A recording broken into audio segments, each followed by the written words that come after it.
BRS నేతలు కేటీఆర్ హరీష్ రావులపై స్వయంగా కవిత చేసిన అవినీతి క్విడ్ ప్రోక్రో ఆరోపణలపై వెంటనే సిబిఐ దర్యాప్తు జరిపించాలని నిజామాబాద్ ఎంపీ అరవింద్ సీఎం రేవంత్ రెడ్డిని కోరారు. కాళేశ్వరం ఫోన్ ట్యాపింగ్, ఫినిక్స్ సంస్థ వ్యవహారాలు ప్రభుత్వం వ్యవహరిస్తున్న తీరుపై ప్రజల అనుమానాలు ఉన్నాయన్నారు.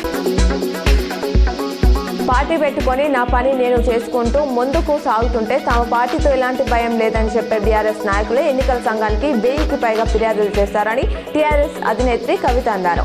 బీఆర్ఎస్ అభద్ర భావాన్ని బయట పెట్టుకున్నారని పేర్కొన్నారు. మా వార్తలు రాసే మీడియా ప్రతినిధులకు ఫోన్లు చేసి రాయొద్దని బీఆర్ఎస్ నాయకులు చెప్తున్నారన్నారు.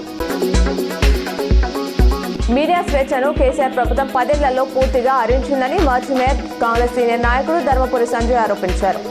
ఇప్పుడు కాంగ్రెస్ హయాంలో ఏనాడు కూడా మీడియా స్వేచ్ఛను విస్మరించలేదని గుర్తు చేశారు. సీఎం రేవంత్ రెడ్డి ఓవైపు అప్పులు, మరోవైపు పార్టీని భుజాన వేసుకుని అప్పులకు వడ్డీలు కడుతూ ఒక్కో పథకాన్ని అమలు చేస్తూ ప్రజా సంక్షేమాలకు కృషి చేస్తున్నారన్నారు.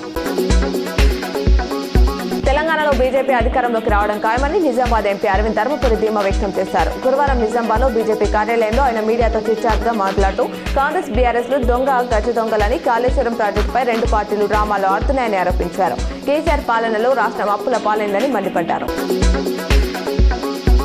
గత బీఆర్ఎస్ ప్రభుత్వ హయాంలో తెలంగాణ రాష్ట్రాన్ని పూర్తిగా అప్పుల పాలు చేసిందని, అప్పులను తీరుస్తూ సీఎం రేవంత్ రెడ్డి ప్రభుత్వం ప్రజలకు సంక్షేమ ఫలాలు అందిస్తుందని నిజామాబాద్ మాజీ మేయర్ ధర్మపురి సంజయ్ అన్నారు. నగరంలో మీడియా సమావేశంలో ఆయన మాట్లాడారు. 2.5 సంవత్సరాల పాలనలో కాంగ్రెస్ ప్రభుత్వం ప్రజా సంక్షేమ పథకాలు అమలు చేస్తూ ఇందిరమ్మ ఇళ్లు, ఉచిత కరెంటు, రైతు భరోసా వంటివి అందిస్తుందన్నారు. తీన్మార్ మల్లన్నపై నిజామాబాద్ జిల్లా ఆర్మూర్ న్యాయస్థానంలో కేసులు ఉన్నందున గురువారం ఉదయం 10:30 ఆర్మూర్ కోర్టులో న్యాయమూర్తి ఎదుట హాజరయ్యారు. ఈ కేసును ఆర్మూర్ న్యాయవాదులైన బార్ అసోసియేషన్ మాజీ అధ్యక్షుడు జక్కుల శ్రీధర్, మాజీ ప్రధాన కార్యదర్శి జెస్సు అనిల్ కుమార్ వాదించారు. అనంతరం వారిని ఆయన మర్యాదపూర్వకంగా కలిశారు.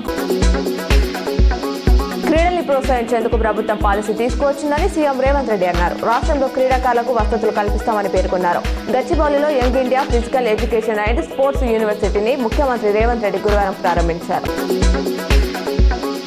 ఉత్తరప్రదేశ్ నైమిషారణ్యంలో బ్రహ్మశ్రీ పనుతుల మేఘర శర్మ మంత్రోచ్చరణల నర్మ నిర్వహించిన శ్రీ రుక్మిణి కృష్ణుల కళ్యాణం కమనీయంగా జరిగింది. పెద్ద ఎత్తున భక్తులు పాల్గొన్నారు.